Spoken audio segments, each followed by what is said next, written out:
Savannah is one of the only American cities where a plan drawn in the 1730s still tells your feet where to go today. And you feel it the moment you arrive. Its streets were designed for walking, for shade, and for giving you a great view every few blocks. So here's the real question. Why does Savannah keep handing you perfect scenes so effortlessly? And who built that trick into the map? And just as important, can you actually spend 4 days here without wasting half your trip circling for parking, fighting the heat, or rushing through the best parts? In this video, we're doing Savannah the smart way. 4 days, planned like a local, using the city's layout, timing, and natural rhythm so you see more while doing less. Day 1. Walk the squares, eat well, and learn Savannah's secret layout. Start early at Forsyth Park because this is where Savannah shows you its confidence. You have 30 acres to wander, and that famous fountain at the north end is the magnet. People will tell you to show up whenever, but the best moment is before the day heats up and before the benches fill, when you can actually hear the fountain and not a dozen phones recording the same shot. Here's your first little open question for today. Why does this park feel like the city's front porch? And why does so many Savannah days somehow start here? The payoff is simple. Forsyth sits right where the walkable core starts to feel human-sized, and it gives you a clean runway into the streets that were built to be crossed on foot. From Forsyth, you're going to do Savannah the way it was meant to be done, by walking the squares as a sequence, not as a checklist. The historic landmark district has 22 squares, and you're not trying to conquer all 22 today. You're using a few of them like stepping stones, small green rooms that reset your eyes every time the streets start to feel busy. That's the answer to the bigger question from the intro. Why the city keeps giving you a perfect view. Those squares are the trick. They break up the grid, they create shade, and they make every walk feel like it has a beginning and an ending instead of one long straight march. Now let's solve the most common Savannah problem before it steals your mood. Parking. Downtown signs can feel like they were written by 3 different committees, and that's how people end up feeding a meter twice or sprinting back in the middle of lunch. Use the city's own system. Park Savannah lets you pay at metered spots anywhere you see the decals, and it lets you extend without walking back to your car. If you want to walk a lot today, you also have a cheat code. CAT runs a free downtown shuttle called The Dot with 2 routes that connect visitor centers, parking facilities, and major stops in the core. It's free, it runs 7 days a week, and it shows up about every 10 minutes at its stops. So the rule is simple. Park once, walk the squares, and if your legs start filing a complaint, grab the Dot for a few stops instead of giving up on the day. For breakfast, keep it right in the flow. The Collins Quarter is built for a slow start, strong coffee, and food that feels like it has some thought behind it. They do not take brunch reservations, which is actually useful information, because the move is to arrive earlier rather than showing up hungry at peak time and getting annoyed. Late morning into early afternoon, aim yourself toward River Street, but do it with the right expectation. This is the working riverfront turned tourist spine, and the levels are part of the fun. You'll walk on those old cobbles, you'll watch cargo ships slide by, and you'll also realize that parking right on the riverfront is limited, which is why you should not try to drive down there for a quick look. If you want the river without fighting the riverfront, one easy move is the Savannah Bells Ferry. It's a free ride across the Savannah River, and it gives you a clean, simple view of the waterfront without any drama. Many people leave River Street saying it was crowded and touristy, while other people leave it saying it was their favorite part of the trip. The difference is whether you treat it like a quick pass-through or a place you actually choose one small ritual. Pick one treat and make it your River Street moment. Bird Cookie Company started in Savannah in 1924, and their River Street shop is an easy stop for a small box you can snack on later when you're walking the squares. If you want something even sweeter, River Street Sweets says they were founded on the waterfront in 1973. And they've built their whole reputation on handmade Southern candy. For lunch, keep it casual, fast, and satisfying, because you have more walking ahead. Zunzi's is the kind of place that makes sense in the middle of a long day, because it's built around big sandwiches and a quick in-and-out pace. Now you're going to do the hottest part of the day the smart way. The mistake in Savannah is thinking you have to keep marching just because the city is pretty. This is when people get tired, cranky, and start skipping the best parts. Give yourself an indoor reset without turning it into a museum marathon.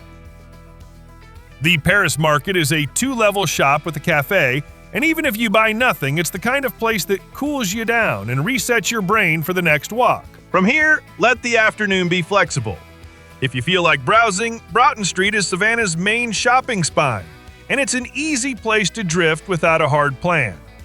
If you feel like one last scenic walk, pick a couple more squares and let them lead you back toward dinner. Dinner tonight is a classic splurge choice, and it works best if you treat it like the finish line. The Gray sits in a restored Greyhound station, and it's the kind of place where you do not want to rush the meal because you're thinking about your next stop.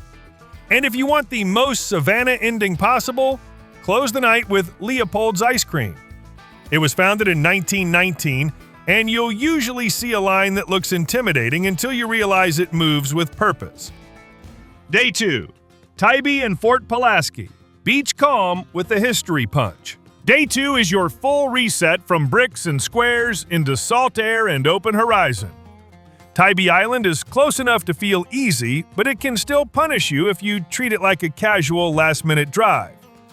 Downtown Savannah to Tybee is about 18 miles and around 30 minutes in good traffic, and that last part matters because weekends and midday departures can turn a short trip into a slow crawl. So here's your first question for today. How does a beach that's this close still manage to steal half a morning from people? The answer is traffic timing and parking. And we're going to beat both. Leave earlier than your instincts want. Aim to be on the island before the late morning wave, especially in warmer months. You are not doing this to be intense. You are doing it so you can park once and start enjoying the day instead of circling. Before you even pick a beach chair, stop at Fort Pulaski because it sits right on the way out on Cockspur Island. Fort Pulaski is 15 miles east of Savannah, and you reach it by US 80. Which is also the Tybee Road. The fort is open daily from 9 a.m. to 5 p.m., and the entrance fee is $10 per person for visitors 16 and older. Here's the history moment that makes this stop worth your time. What happened here quietly changed how forts were built forever. In 1862, new rifled cannon were used at Fort Pulaski and were able to breach its brick walls with a level of accuracy and range that older defenses weren't designed to handle. It became clear that traditional masonry forts were no longer effective in a changing era. As you walk the fort today, look for the breached corner and imagine what it meant for a structure built to feel permanent and secure to suddenly prove vulnerable. After Fort Pulaski, continue to Tybee and keep the day simple. You want one beach block, one lighthouse block, and one long, slow meal, not 10 little errands. For breakfast, Tybee has a straightforward move. The Breakfast Club is a no-frills morning spot that opens early, and the reason it works so well for this plan is that it keeps you fueled without turning breakfast into the main event. Now pick your Tybee area based on what you actually want. If you want an iconic climb and a view, head to the Tybee Island Light Station and Museum. They're closed on Tuesday, and the last ticket is sold at 4:30 p.m., so do not save it for the very end of the day and then act surprised when you are watching the gates instead of the view. If you want classic beach energy, South Beach near the pier is the obvious choice. If you want something calmer, aim for a quieter stretch and give yourself permission to do nothing but walk, sit, and let the wind reset your brain. Now we deal with the biggest Tybee stress point: parking. The official visitor guidance is blunt. It is paid parking, and the current hourly rate is $4 per hour, paid through the Part TYB app. 2 quick fixes keep you out of ticket trouble. Pay the moment you park, and set a phone reminder for 10 minutes before your time runs out so you are not sprinting back from the sand. Also know that rates can change seasonally, so always trust what the app and kiosks show that day. Lunch should feel like a beach reward. The original Crab Shack is built for a relaxed midday stop, and it has an alligator lagoon on site that keeps families entertained while you wait for food. Dinner on Tybee can be a real highlight, but you have to respect the schedule. Sunday Cafe is a dinner-focused spot that runs Monday through Saturday, and it is closed on Sunday. If you want it, plan your Tybee day on a night it is open, and consider a reservation because it is the kind of place people build their evening around. Then drive back to Savannah with your windows cracked and you will feel the reset in your shoulders. Day 3. Wormsloe and Skidaway, the Mosh Tunnel and the Quiet Marsh. Day 3 is the day that looks like Savannah postcards, but it is also the day that can go wrong if you ignore hours. This morning is about Wormsloe, and Wormsloe runs on a real schedule. It is open Monday through Sunday from 9 a.m. to 4:45 p.m., and it is closed on Thanksgiving and Christmas Day. Most people show up to Wormsloe late, snap one picture at the entrance, and leave disappointed. It's because they treat it like a quick roadside photo when it's actually a site you should walk into. Wormsloe's famous entrance is that long, live oak avenue with Spanish moss. And yes, you should take the photo. Then you should keep going. The real payoff is the Tybee ruins, the remains of the colonial estate of Noble Jones. Tybee is a coastal building material made from oyster shells, lime, sand, and water, and it's part of what makes coastal Georgia architecture feel so specific. Adults pay $12 for admission at Wormsloe, so if you want to get full value, give it enough time to reach the ruins and walk the grounds rather than turning around at the first stop. After Wormsloe, your day pivots from history into nature, and the goal is quiet.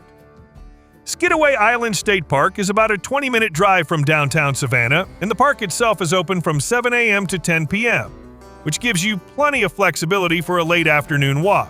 Where does Savannah go when you want the city to stop performing and just be a coastline again? This is where. Skidaway's trails run through maritime forest and out towards salt marsh, and the boardwalk views are the kind that make you slow down without even trying. Practical fix for the marsh day. Bugs can be real, especially in warmer months, and the shade can fool you into thinking you are not sweating. Bring water, wear sunscreen anyway, and do not treat a short trail like it is automatically effortless. For food, do this day differently. Instead of a sit-down lunch that breaks the flow, grab something you can eat fast between stops. Then save your real meal for the drive back into town. Dinner tonight is for barbecue, and it is the kind of meal that feels earned after a day outside. Sandfly BBQ is a local favorite that runs Monday through Saturday from 11 a.m. to 8 p.m., and it is closed on Sunday, so plan your day 3 accordingly if you want it. If you want one more small payoff before you call it a night, ask yourself this. Did you actually see Savannah today? Or did you see the coastal Georgia landscape that held Savannah up the whole time? That is the point of day 3, and it is why your feet will feel different tomorrow. Day 4. Bonaventure stories, SCAD art, and a modern Savannah finish. Your last day is not another square walk. It is a story day, then a culture day, then a dinner that feels like a send-off. Start at Bonaventure Cemetery, but treat it with the respect it asks for. The gates are open daily from 8 a.m. to 5 p.m., and you do not want to arrive late and turn the place into a rushed checklist. Bonaventure feels peaceful to so many people instead of spooky because it's a living public place with clear rules. And when visitors follow them, the whole cemetery feels like a quiet garden with names and history. A few etiquette points will save you from being that person. Stay on paths. Do not touch or move anything on monuments, and keep your volume down because people are visiting loved ones, not just taking photos. If you brought a dog, keep it leashed and clean up after it. And if you are driving through, go slow because it is not a road. It is a cemetery. Now you pivot hard into modern Savannah. What do you do if you want a strong Savannah memory that is not another old house or another square? You go for contemporary art in a space that feels like the city is still building itself. The SCAD Museum of Art is a clean answer. General admission is $10, and the museum's own site is the place to check today's hours before you go. This stop also solves a practical problem. It gives you air conditioning, a mental reset, and a different kind of texture after 3 days of walking outdoors. For lunch, keep it close to where you already are. Finch's Sandwiches and Sundries in Thunderbolt is a happy little sandwich shop, and it works perfectly after a cemetery morning because you can sit, refuel, and keep moving without turning lunch into a production. Check their posted hours before you go since they run shorter days early in the week. Now you have one last choice to make for the afternoon. Do you want your final hours to be calm, or do you want them to feel like you discovered a side of Savannah most tourists skip? If you want calm, keep the pace slow, browse a few shops, and leave space for dinner. If you want discovery, spend time in the Starland District and look for small galleries and studios. The kind of places where you can walk in and feel like you found your own Savannah. This is not about checking boxes. It's about ending with a place that feels like yours. Dinner is Cotton and Rye, and it is the kind of place that rewards planning. They're open Tuesday through Saturday from 5 p.m. to 10 p.m., and they're closed Sunday and Monday. Make a reservation if your travel dates line up because the room fills up. Then go to sleep knowing you did Savannah in 4 different moods, not 4 copies of the same day. Savannah works best when you let the city do what it was designed to do. Walk the squares instead of rushing them. Plan around heat, not against it, and use the layout to your advantage instead of fighting traffic all day. 4 days is enough when you move with intention. 1 day for the city, 1 for the coast, 1 for nature, and 1 to slow down and take it in. So now the real question is this: which day would you repeat if you had 1 more day in Savannah? And what would you do differently?